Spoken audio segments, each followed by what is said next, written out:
Bismillahirrahmanirrahim. Assalamualaikum warahmatullahi wabarakatuh.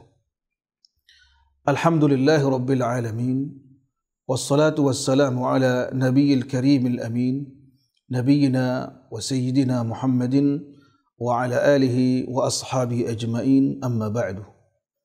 Para pemirsa dan pendengar yang saya muliakan, Rasulullah sallallahu alaihi wasallam di antara misi yang diturunkan atau yang diinginkan oleh Allah dengan diutusnya Nabi kita yang mulia Rasulullah ialah untuk memperbaiki akhlak. Tidak asing lagi di telinga kita, di ingatan kita bahwasanya Nabi kita pernah bersabda sallallahu alaihi wasallam, "Innama bu'itstu liutammima makarimal akhlaq."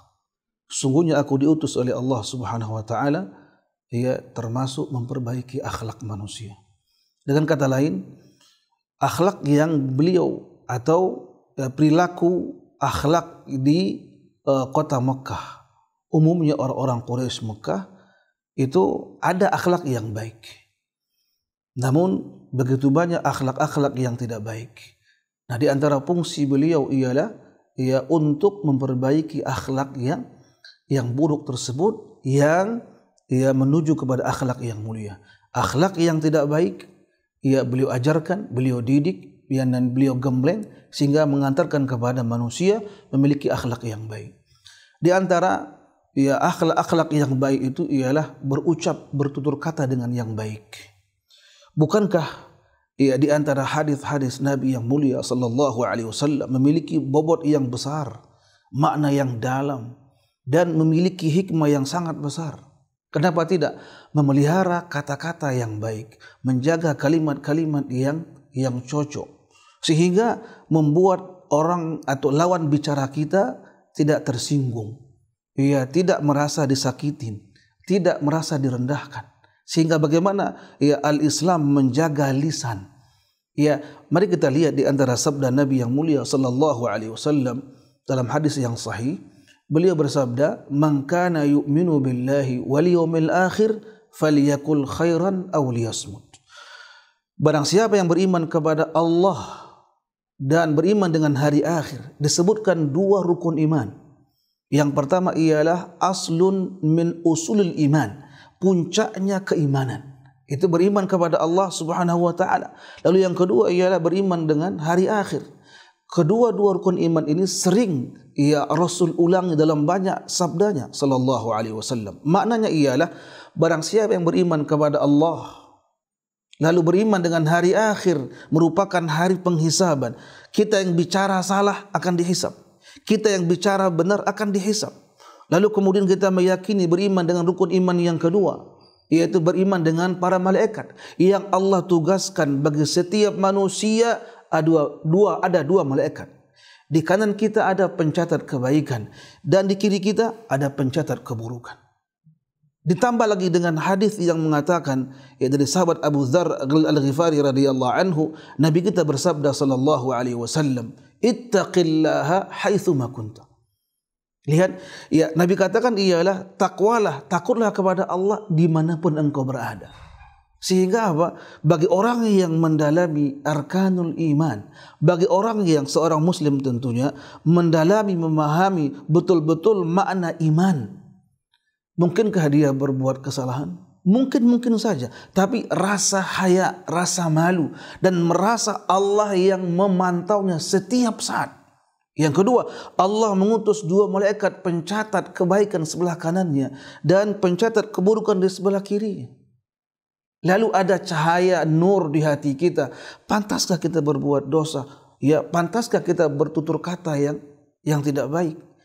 Yang Nabi katakan, barang siapa beriman kepada Allah dan hari akhir, hendaklah dia bicara dengan bicara yang baik. Berarti apa? Silakan bicara yang baik, ngomong yang baik, komentar yang positif. Jika tidak mampu, ada pilihan yang kedua. Ini yang terbaik, hendaklah diam. Apalagi fitnah hari ini. Kita katakan fitnah ini ialah musibah yang besar menimpa kita, bahkan menimpa melanda dunia ini.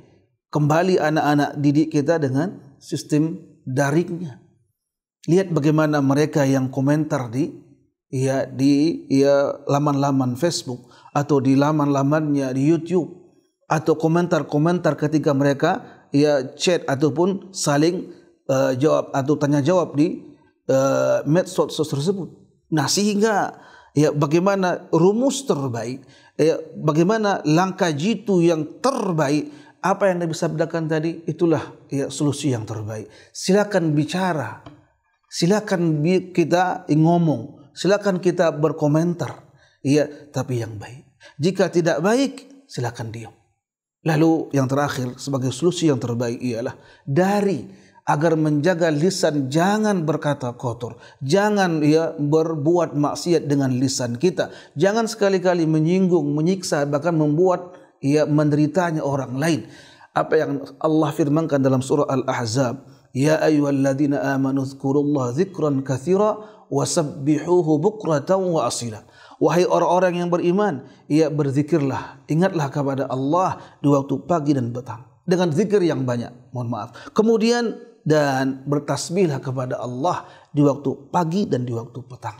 Semuanya telah terangkum dalam apa yang telah kita pelajari. Di sana ada zikir ba'da salah, ada zikir ketika di waktu pagi, ada zikir di waktu sore.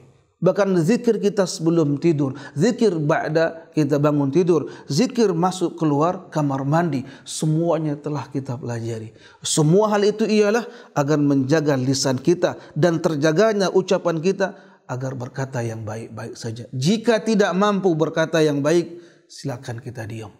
Semoga dengan tausiah singkat ini ada manfaatnya untuk diri saya sendiri, untuk saya pribadi, dan kepada pendengar semuanya dan pemirsa semuanya yang saya cintai, yang saya hormati, dan mohonlah kepada Allah Subhanahu wa taala agar menjadikan lisan kita lisan yang berzikir, lisanan dzakira, kemudian kita dibimbing oleh Allah Subhanahu wa taala, setiap ungkapan kita, setiap ucapan kita yang keluar kata-kata yang baik. Jika tidak mampu kita, mohonlah kepada Allah agar Allah menahan lisan kita jangan keluar darinya kalimat-kalimat yang tidak baik. Semoga ada manfaatnya.